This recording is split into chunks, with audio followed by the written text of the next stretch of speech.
Laat die woorde van my mond en die oordenking van my hart welbehaaglik wees voor u aangesig, o Here, my rots en my verlosser.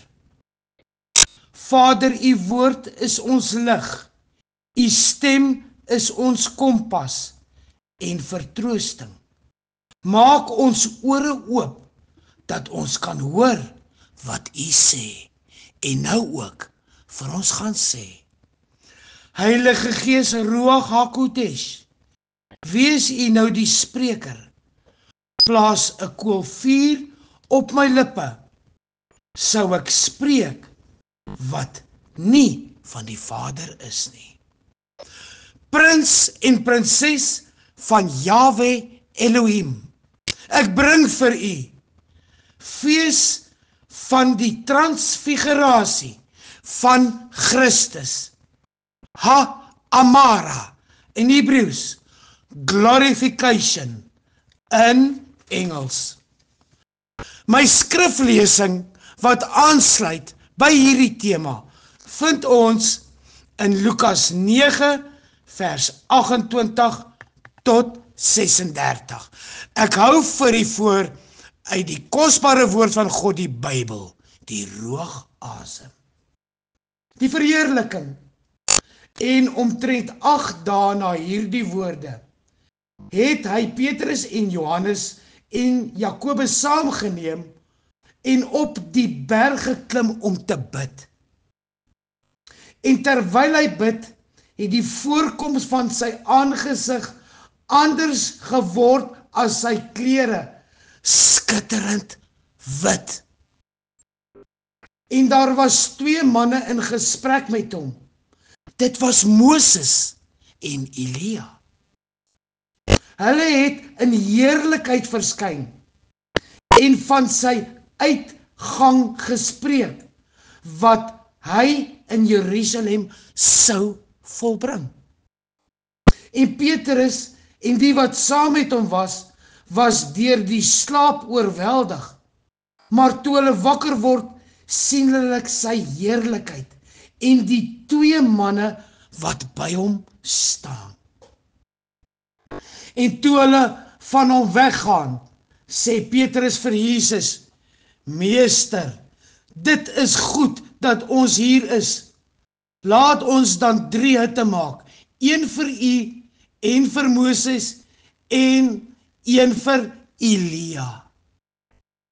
Hy het nie geweet wat hy sê nie, maar toe hy dit sê, kom daar 'n wolk en oordek hulle, en hulle het bang geword, toe daardie manne in die wolk ingaan.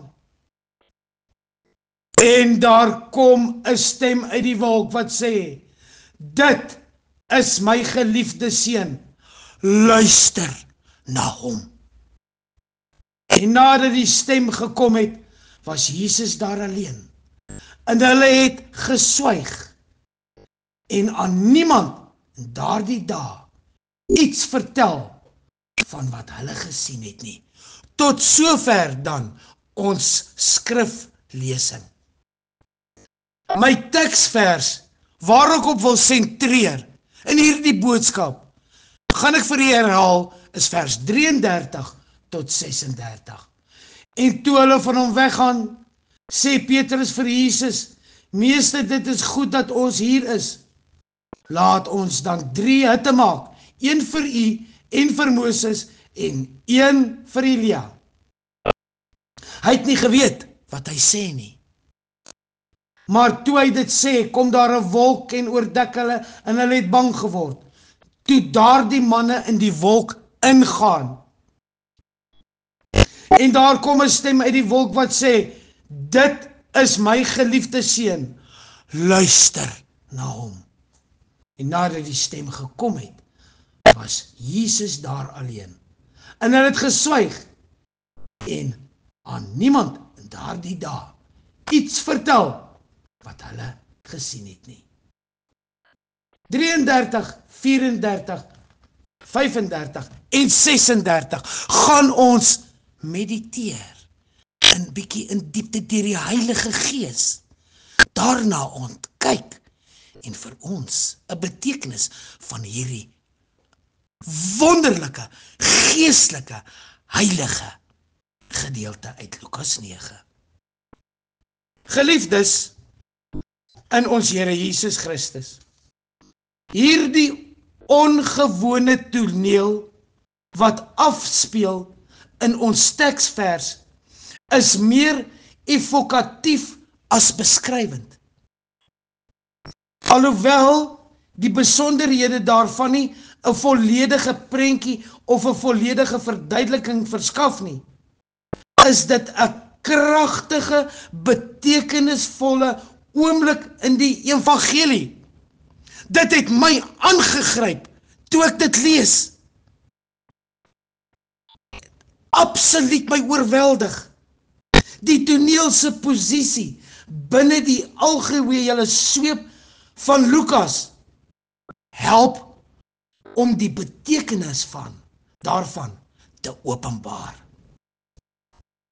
Kom ons kyk nou 'n bietjie in diepte na dit wat ons gelees het, wat die Here vir ons bring. Die goddelike verheerliking op die berg.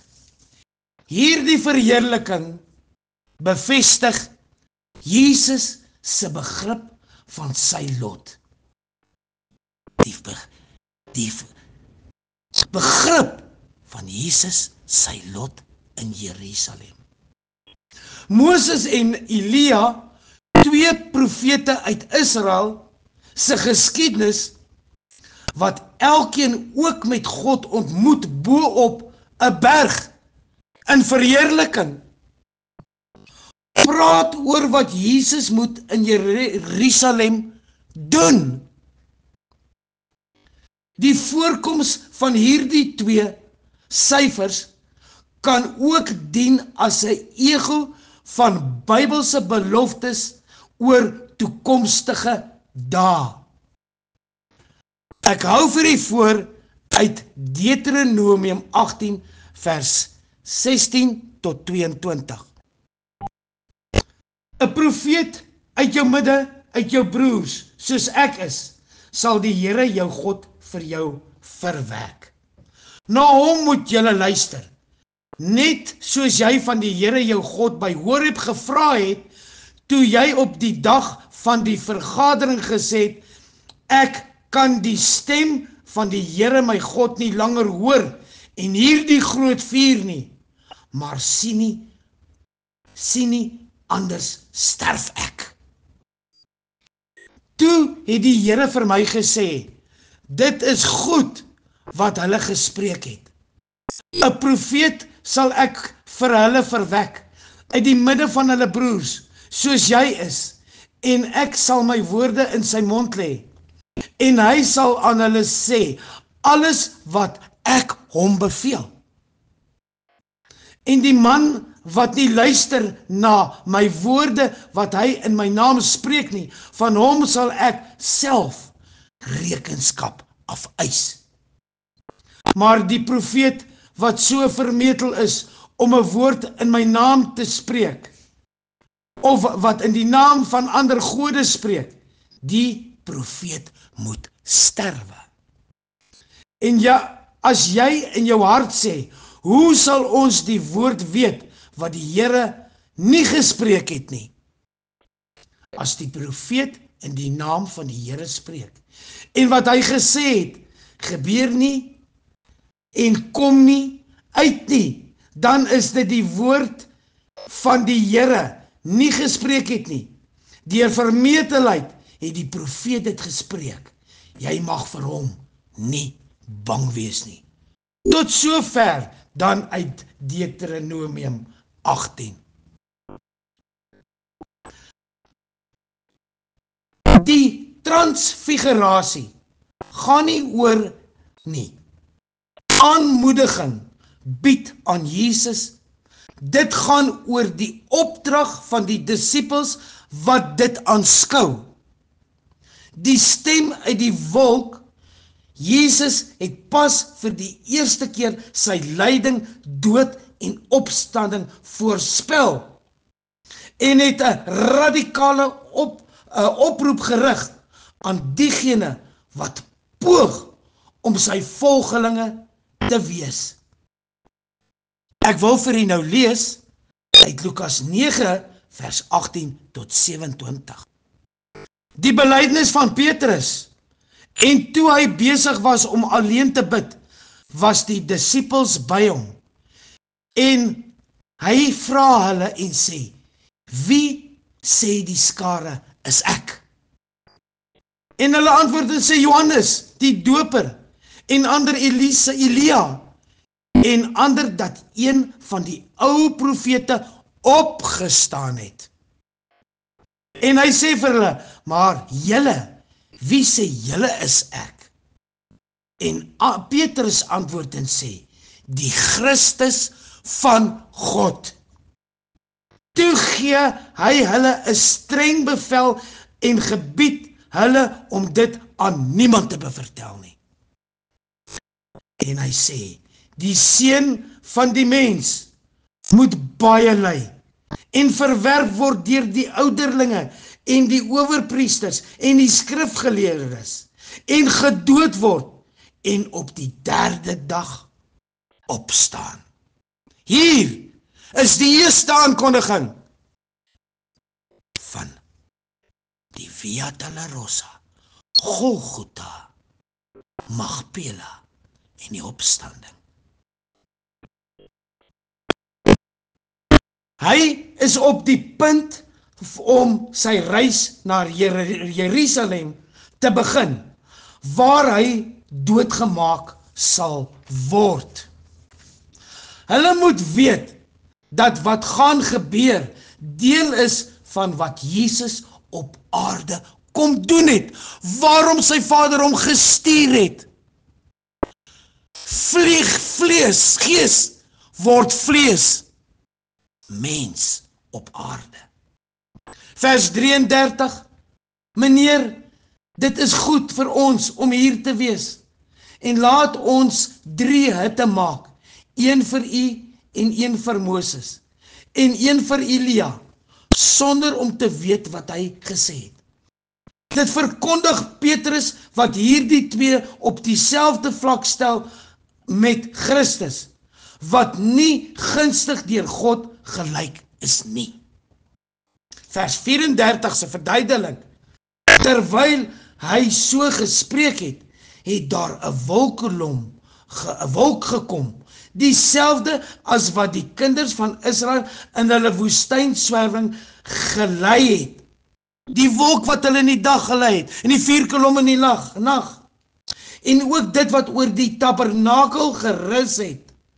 Dit wil sê die heerlikheid van God, Shekinah heerlikheid en glorie het oor die tabernakel gerus. En het hulle oorskadu en hulle het gevrees toe hulle in die wolk ingegaan het. Christus het nie gevrees nie, eerder die 3 disippels.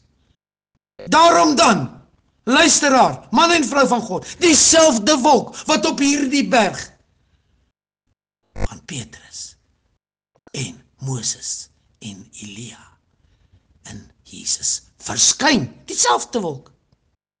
Terwyl Jesus op die berg bid, verander sy gesig en kleredrag. Moses en Elia verskyn en gesels met hom, ook in verheerliking. Wanneer Petrus 'n verwarde reaksie gee, praat God met hom, Johannes en Jakobus, en verklaar, Jesus is die Messias, wie se lewe, dood en opstanding God se reddingsdaad vir die mensdom is, om God se seun te wees. Ek sal daai oomblik nie kon hanteer het nie. En die glorie en lig, skerp lig, en die stem van God in die wolk. Dit is gaan die mens verstand te bowe. Dit is omdat dit so 'n wonderlike gebeurtenis is in die evangelie op daardie berg, daardie dag. Die verheerliking, transfigurasie, glorification. Ha-amara is gelaai met simboliek. Die taal wat gebruik gryp terug na Israel se vroegste geskiedenis, maar gryp ook vooruit na wat met Jesus sou gebeur. Lukas gebruik hierdie toneel om vir sy lesers duidelik te maak dat Jesus minstens op dieselfde vlak is as die groot wetgewer, Moses, die groot profeet, Elia. Die hoogtepunt word egter bereik as die stem van God self vir Jesus verklaar as sy uitverkore seun na wie die disippels moet luister. Niemand is verhewe of op dieselfde vlak as hy nie. Hy's God se seun, sy eerste enigste gebore seun vir wie hy oneindig liefhet. Ten spyte van sy nederigheid en sy gehoorsaamheid aan die hemelse Vader, tree hy met mag en gesag op. As iemand se leer die waarheid is, dan sal dit ooreenstem met Jesus se leer.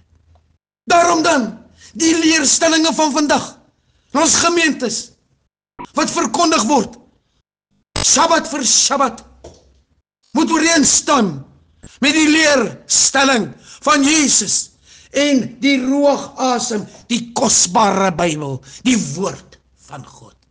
Anderste is dit vals. Toets alles wat jy hoor aan Jesus se woorde en moenie mislei word deur die valse profeet nie. Waak teen die geeste. Prins en prinses, man en vrou van God. Ek sluit af met vers 36 van ons skriflesing. En toe die stem verby was, is Jesus alleen gevind. Verkondig die feit dat die stem nie uit 'n fisiese liggaam gekom het nie. Het nie uit 'n vleeslike liggaam wat ons in is, in 'n sak wat het gekom het, uit gees, heilige groot gees. En hulle het dit naby gehou. En aan niemand vertel in daardie dae van die dinge wat hulle gesien het nie. Wat beteken dat hulle eers na die opstanding, die verslag van hierdie insident vertel het. Jesus alleen in Getsemane, stil met sy Vader, alleen, in die teenwoordige van die Shekinah glorie van sy Vader, soos hy hier op hierdie berg ook, met hierdie groot profete, Moses, Elia, Petrus, Jakobus in skok gelaat. Twee dinge staan vir my uit van hierdie wonderlike ervaring. Die een is die plek waar die verheerliking gebeur het, die poorte van die doderyk. Dit wys onteenseglik dat die lig van die duisternis skyn en dat die duisternis die lig nie kan oorweldig nie. Jesus sal die bose oorwin, die lig van die môrester, die lig van Jesus. En die doderyk op daai berg, en die doderyk op Getsemane. Maar die lig verwyder en vernietig die duisternis. Die ander is die heerlikheid wat Jesus en sy twee gespreksgenote, Moses en Elia gedeel het. Dis ook die glansryke heerlikheid wat ons beskore is, omdat ons in Jesus glo, soos Paulus sê. Ek is daarvan oortuig dat die lyding wat ons nou moet verduur, nie opweeg teen die heerlikheid wat God vir ons in die toekoms sal laat aanbreek nie. Paulus se woorde. Hy is daarom die enigste na wie ons hoef te luister. Prins, prinses, man en vrou van God. Nee, ons bou nie 3 huise op die berg nie. In jou huis, in jou plek, bou vir jou 'n altaar. Rig vir jou 'n altaar op, waar jy ook in die Shekinah glorie, die verheerliking van God en Jesus kan ontmoet. Want hy sê, I will meet you there. Mag hierdie verruklike evangelie verkondiging van Lukas 9, die skriflesings wat ons gebring het, die skrifte, mag dit vir ons insink in die harte, in die siel en gees, in ons verstand. Maak dit vas, gee dit water, laat dit groei. Jy en ek kan ook die verheerliking in die wolk by name die altaar, waar die wolk oor sal sak soos na 'n tabernakel, soos op die berg. En soos vir Israel op hulle pad, sal hy verskyn. Jou gehoor, vra die Heilige Gees om jou geopende jou geestelike oor te open en hoor as hy roep. Jesus is my eersgeborene seun. Hy is my seun, soos die apostels my kinders. Luister julle ook na hom en deel in die vreugde, missie en kruis, liefde van my as julle Vader. Bly getrou, God is altyd getrou.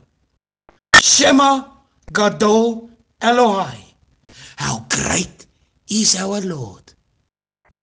Amen en amen.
Sweeping in.